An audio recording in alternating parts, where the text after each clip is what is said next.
Welcome to this behind the scenes where I talk about voice acting. I tell you about my opinions and what I think, what makes really good voice acting and like the purpose of voice acting. And I also will go into like a small tutorial of how I do voice acting for my animations. And then you see Annoying Villagers 33 right now just playing in the background while we talk, but we'll go into a more detailed like example of like voice acting. So, what is the purpose of voice acting? Why is it important? Why do I love it so much? Why do you love it so much? Well, basically, this first example that I want to go over is like, for example, Annoying Villagers 33 has a lot of emotional, dramatic dialogue, right?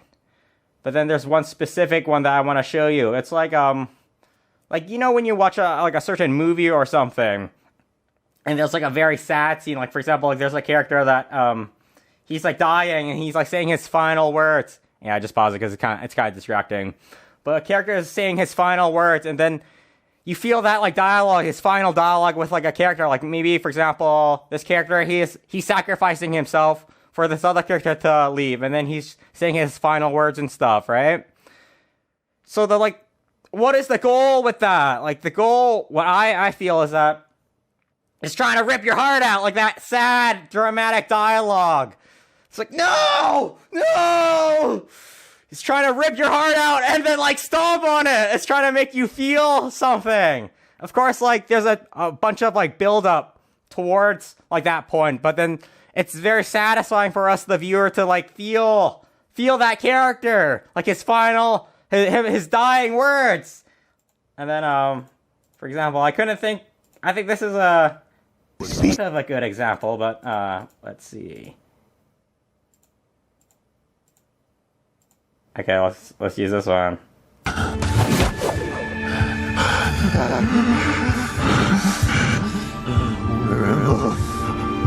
Wait, this is the old house I used to live in. Hey, leave me alone, you bugger. Leave me alone, go bother Steve. Bother Steve. Steve, come on, we gotta go, or we're gonna be late. What? Chris? Steve, it's like you saw a ghost or something. Stop fooling around, come on, let's go! Come on! Wait! So of course, like when you see this scene, right? It probably won't make you feel very sad. It won't like rip your heart. Well, maybe it will, but like it won't rip your heart out. You need some like context of like assuming that like most of you guys already watched Annoying Village, right? So you already know like all the background story of like what happened, but I'll just like briefly explain some of it. So like you see like Steve is fighting people and he's having a troubled time. He has so many good ideals. He wants to like save the world and stuff. But then he gets sent back, maybe like in a dream like state. And then he sees his two friends, which like his two friends like sacrificed themselves so then he could survive. But then he's going back into like time and he's reliving a moment where like everything was peaceful, and then he gets emotional because he sees his old friends. Hey, leave me alone. Gotta go, or we're gonna be late. And of course, there's like a bunch of different elements like that's trying to contribute, trying to make you feel sad. It's trying to make you cry. I'm trying to make you cry. That's the goal. That's the goal of the dramatic sad scenes are trying to rip your heart out and then stomp on it. And of course, like us as the viewer, we actually like enjoy this stuff. Like even though like this sounds like crazy, like we're all psychopaths, sort of, right? It's like, why do you enjoy watching like movies and stuff? Why do you enjoy playing stuff? Why do you like to watch stuff? Why do you like to play games or whatever you like? It's like, well, I don't know, for like movies or like animation specifically, it's like we want to watch something to make us feel some emotions, like feel some anger, feel some sadness, feel some laughter, some silliness. Of course, like when you hear this scene, right? We focus more on like the dialogue. Chris? Steve, it's like you Steve, or we're gonna be late. Focus on Steve's voice. This is like the point of view character's voice. What? Chris? Steve, it's like you saw a ghost or something. Stop fooling around. Come on, let's go. Come on. Wait. Of course, this isn't like a crazy emotional scene, but it's like you get that feeling. It's like you hear his breath. It's like, wait, right? It's like it's trying to like evoke some emotions in you. Maybe like why do we feel emotional? Like I'm trying to build like this scene was trying to build some sort of connection with you and Steve. Like maybe you had a similar experience with this, and maybe this brought back that memory for you or something or whatever. All right, now we're gonna go to some more silly dialogue. Yeah. All right, here we are with a silly scene that I really enjoy the dialogue and planning of this scene, and then actually the voice acting of this scene. So I'm gonna let you watch it first, and then you can think about it, and then we'll go out over it or whatever. No! Never give up! We have to combine! It's the only way we can win! Hurry! Jump on my shoulders! Combine! What are you talking about? That doesn't even make any sense! Combine! No! Wait!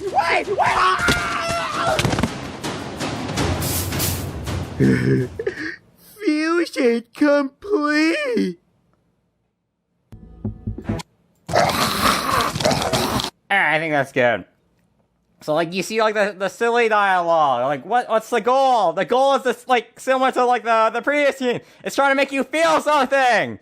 Of course, like, the goal of, like, when I do silly scenes or, like, silly jokes. My goal is to make you laugh your guts out! Laugh your guts out until you die! Well, not like die physically, maybe like emotionally die, but like maybe like make you laugh so then your gut you hurt your like your guts, your stomach or something. Well, I don't know. I think I love it when like when I watch a movie or like a show or something that makes me do that. It's like why are there some movies that you don't like? Because it didn't make you feel anything. It didn't make you excited. It didn't make you feel nervous or anything. It didn't make you angry or anything, right? Or of course, like I don't like everyone has their own taste. I don't like it depends. Like maybe some people would laugh their guts out at like this joke. I think a few. I think I could like yeah. But yeah. All right, now we're gonna go to the we're going to the live tutorial. Okay. All right, welcome back. So here we are in a Word text writing document. And I'm going to show you a brief view of my procedure of how I do the scripting of the dialogue and then the actual recording of the dialogue. And for this example, this small example, I decided to use Boop, MrFudgeMonkeyz, and Charlie. And you're probably wondering, why did you choose to use these three characters? Well, because I'm pretty good at doing their voices, and also I'll show you a small trick I can do. And then also all three characters are in the same pitch range, so they're all very high-pitched characters. Like, for example, Boop's voice is like, and then MrFudgeMonkeyz voice is like, and then Charlie's voice is like, oh my god, oh my goodness, oh my god! Right? So then they are all very high-pitched characters, and they all are like the annoying characters. So this example is gonna be very annoying. So in terms of dialogue scripting, which is basically you write the character and what they say and then what they're saying to each other, and then this how you plan stuff. So for example, I would put the character's name in the middle, right? You can put it in the middle, right? And it's just totally live, improv, non-scripted, and whatever. So for example, Boot will say something like, "I hate you! Angry face," and then Mr. Fudge will say something like, What? Why do you hate me? Why do you hate me? And then like maybe we will say something in response. He'll be like, because you're stupid. And then Mr. Fudge will say something in response. He'll say something like, "What? You're stupid!" He'll say like, "No, you're stupid! What? No, you're stupid!" And then Charlie will come in and he'll say something like, "Oh my god, goddess! Oh my god! Oh my god! You're spoof! You're both stupid! You're both stupid!" Alright, now we're gonna record this. We're just gonna start recording this! So I use Audacity, which is basically a program which you can use to record your voices and stuff. This is free, open source, so you can download and do whatever way you want with it and stuff. So I'll show you this trick I can do. Well, because I've been doing recording voices for so long, I usually just, because I'm the director, right? So I don't really need to, like, for example, like, if I sent this to someone else, I would write, like, comments like, "Do this voice very stupidly." Right? And maybe, like, some other more detailed stuff.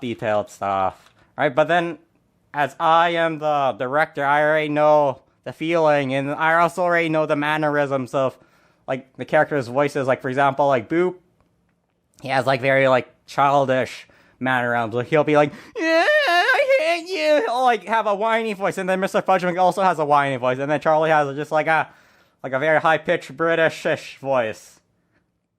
So, for example, "Alright, this is live. Let's nail it. Boop will be like, "I hate you!" And then MrFudgeMonkeyz, alright, let's try this again.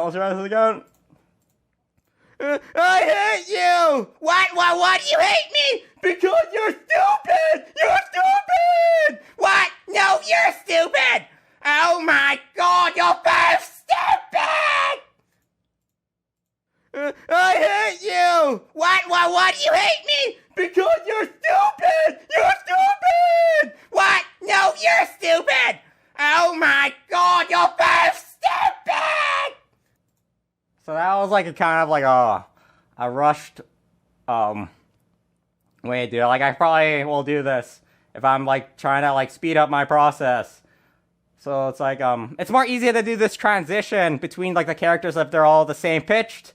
Like if there was like another character like say like a villager scout and then like a Boop or something, it's like, "I told you I will capture you and destroy you! Why you capture me? And then probably you'll set the thing that, so like you see like these waveforms, right?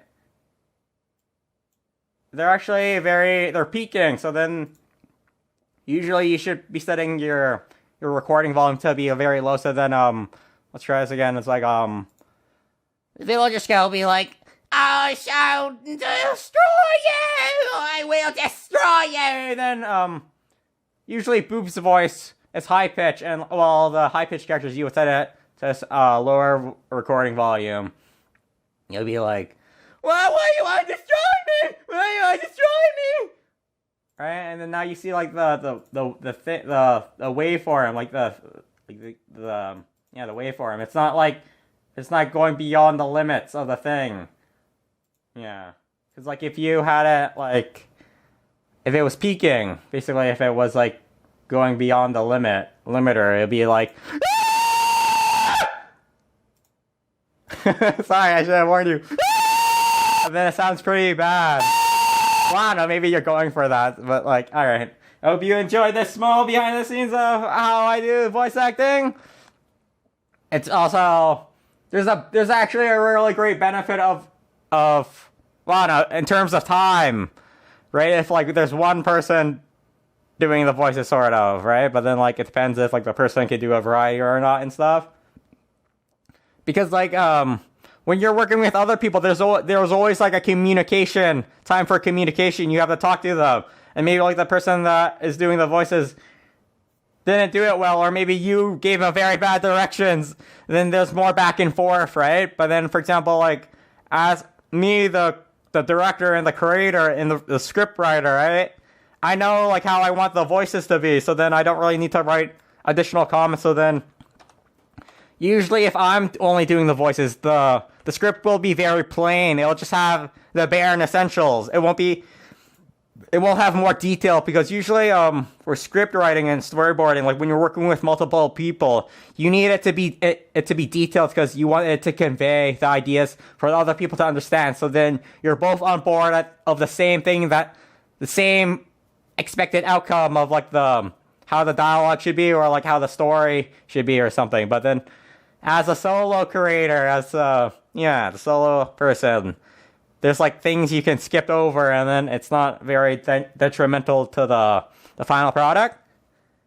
So I hope this was fun to do. Let me know what else you stuff would like to see, and maybe we'll start playing games again, or we'll keep doing these things, depending of whatever. Okay, goodbye.